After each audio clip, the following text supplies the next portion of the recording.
नमस्कार मित्रों। मित्रों, यूं तो संसार में बहुत सारे मंत्र हैं और बहुत सारी क्रिया हैं। कुछ क्रियाएं बहुत प्रबल हैं और कुछ क्रियाएं बहुत हल्की भी हैं। और कुछ क्रियाओं में बहुत मंत्र का जाप किया जाता है और कुछ क्रियाएं 108 मंत्र के जाप से सिद्ध हो जाती हैं।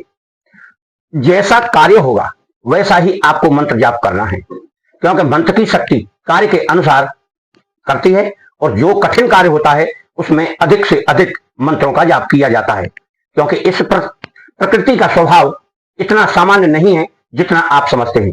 यदि कोई हीरा प्राप्त करना चाहता है तो बहुत ही प्रयत्न करना होता है, या कोई स्वर्ण प्राप्त करना चाहता है तो बहुत ही प्रयत्न करने के बाद उसे उसकी उपलब्धि होती है। यदि कोई वस्तु या कोई विद्या या कोई शक्ति इतनी आराम से प्राप्त हो जाए तो इस संसार की प्रकृति की नियति बदल जाएगी और लोग बहुत ही मारामारी करने लगेंगे। सामान्य वस्तु आराम से मिल सकती है जिसे लोग उपयोग करते हैं, परंतु जो महत्वपूर्ण, जिसे प्रकृति में महत्व मिला है या उसकी ईश्वर के प्रति भावना ऐसी है कि बिना ईश्वर की शक्ति के वह प्राप्त नहीं होगा, तो वह बड़ी कठिनाई से प्राप्त होता है।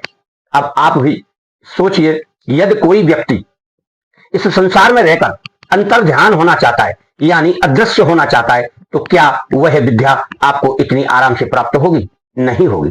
उसके लिए आपको बहुत कठिन परिश्रम करना होगा, बहुत त्याग भी करना होगा और उसके बाद मंत्रों का जाप भी करना होगा। अपने आप को संयम में रखकर यानी ब्रह्मचारी रहकर और एकांतवास में रहकर, या तो शमशान हो सकता है या कोई निर्जन वन हो सकता है जहां मनुष्य आपके पास आए जाए नहीं।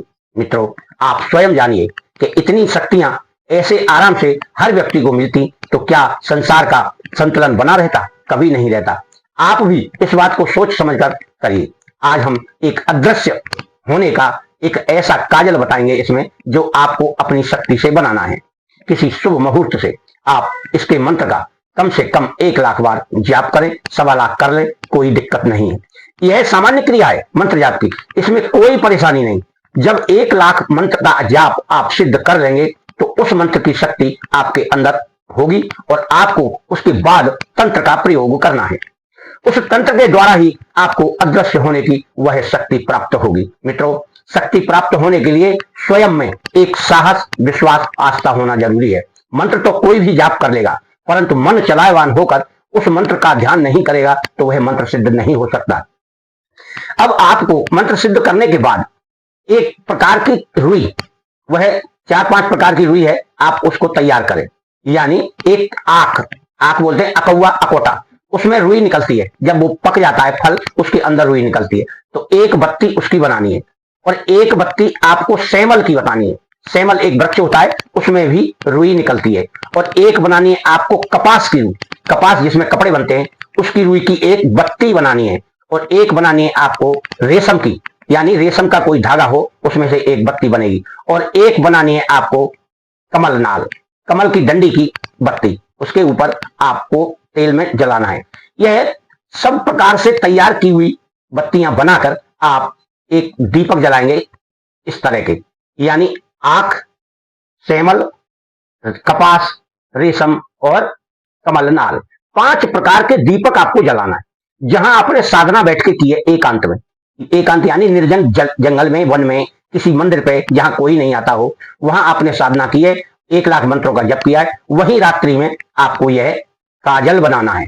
इस काजल में मतलब इन 5 दीपक में 5 बत्ती डालें और उसके बाद उसमें चमेली का तेल डाल लें। सामान्य तेल भी, मीठा तेल डाल सकते हैं, पर चमेली का तेल थोड़ा खुशबूदार रहता है, डाल लें। और फिर 5 दीपक के ऊपर एक एक ढक्कन रखना है। ऐसा ढक्कन रखना है कि उन बत्तियों का काजल उसमें बने। 5 प्रकार का काजल आपको बनाना है और वो दीपक काय के होंगे? मनुष्य की खोपड़ी के, यानी छोटी छोटी खोपड़ियां लाएं, उनमें बनाना है। मिट्टी का दीपक नहीं चलेगा। उसमें बत्ती डालें, उसमें आग लगाएं और उसको चारों 5 के ऊपर एक एक ढक्कन रख दें। ढक्कन रखें, मिट्टी का सकोरा रखें, कुछ भी रखें, जिससे उसका काजल उसमें बने। और उस काजल बनने तक आपको वहां बैठकर इस सारी क्रिया में अपने मंत्र का जाप करते रहना है। मंत्र हम आगे बताएंगे। इस मंत्र के जाप के साथ साथ आप उस काजल को देखते रहेंगे। यह निर्जन यानी कोई देखे नहीं, निर्जन का मतलब होता है कि आपकी सारी क्रियाओं को गुप्त रख के आपको करना है। इस प्रकार से 5 प्रकार का काजल आपका तैयार होगा और उस 5 प्रकार के काजल को आप खुरच कर किसी एक बर्तन में इकट्ठा कर लें। किसी डब्बे में रख लें और उस ये सारा मंत्र जाप करते हुए करना है आपको। और जब वो है इकट्ठा हो जाएगा उस डब्बे को आप अपने पास रख लें। फिर आपको जब आपको यह काजल तैयार हो जाए, इस काजल को 108 बार अभिमंत्रित करके फूंक मारना है। ज्यादा जोर से अगर फूंक मारेंगे तो काजल उड़ जाएगा, इसलिए बहुत धीमी फूंक मारना है, थोड़ा ढक्के मारना है इस तरह, जिससे हाथ की उंगलियों में होकर हवा पहुंचे। और 108 मंत्रों से अभिमंत्रित कर, या फिर हाथ में लेकर भी आप कर सकते हैं काजल के डब्बे को। इस प्रकार से वह काजल आपका तैयार जब हो जाता है, फिर आप उस काजल को अपनी आंखों में लगाएं मंत्र पढ़ते हुए, तो आप दूसरे व्यक्ति को अदृश्य नजर आएंगे, यानी आपको दिखाई नहीं देंगे, आप दिखाई नहीं देंगे दूसरे व्यक्ति को। वह व्यक्ति आपको देखेगा कि बाबा है नहीं यहाँ या कोई व्यक्ति है नहीं। फिर आप स्वतंत्र रूप से कुछ भी कार्य कर सकते हैं, परंतु आदमी को दिखाई नहीं देगा। अब बात आती है कि अदृश्य होने के बाद आप पुनः उस स्थिति में कैसे आएंगे। पुनः उस स्थिति में आने के लिए आप मंत्र का जाप करते हुए अपने मुंह को धो लें। आप पुनः उसी स्थिति में आएंगे, या आप नहाएंगे तो पुनः उसी स्थिति में आएंगे, और फिर आप इसका प्रयोग गलत कार्य के लिए ना करें। इसमें यह बंधन होता है, आप कोई विद्या प्राप्त करके, कोई शक्ति प्राप्त करके ईश्वर बनने की कोशिश करेंगे, प्रभु बनने की कोशिश करेंगे, तो आपको सफलता आगे नहीं मिलेगी। रावण ने शिव जी से बहुत सारे मंत्र प्राप्त किए थे, यह रावण का ही प्राप्त किया हुआ अदृश्य फार्मूला है। और रावण ने शिव जी से प्रार्थना की थी कि प्रभु मुझे अदृश्य होने की शक्ति प्राप्त कराइए या फार्मूला बताइए। तब शिव जी ने उसे यह क्रिया बताई थी, और रावण उन सारी क्रियाओं का गलत प्रयोग करते हुए सभी शक्तियों का नाश कर डाला और पूरा कुटुंब का नाश कर डाला। मित्रों, कोई शक्ति प्राप्त करके अहंकार प्राप्त करेगा, उसका पतन अवश्य होना है, यह आप निश्चित मान लीजिए। बहुत सारे तंत्र मंत्र करने वाले अपनी शक्ति का दुरुपयोग करते हैं। हम कहते हैं आपको शक्ति प्राप्त हुई है ईश्वर भक्ति से, ईश्वर शक्ति से, तो उसका उचित प्रयोग करें, तो आपको सर्व आनंद होगा और आपका इस लोक में और परलोक में भी कल्याण हो जाएगा। मित्रों, अधिकांश लोग ऐसा करते हैं कि मेरा काम हो ना हो, पर सामने वाले का नुकसान अवश्य होना चाहिए। इसका मंत्र है ये, इस मंत्र को इस प्रकार से पढ़ना है। अदृश्य होने का मंत्र है ओम हुम फट काली काली मांस सोड़ितम खादय खादय देवी माँ पश्यतु मानुषेति हुम फट स्वाहा।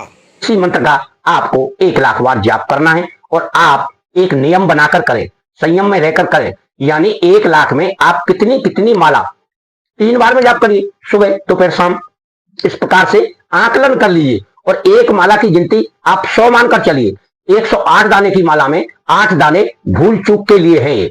कोई गलती हो जाए, कोई अशुद्ध हो जाए, उसको संतुलित करने के लिए 108 की माला बताई गई है।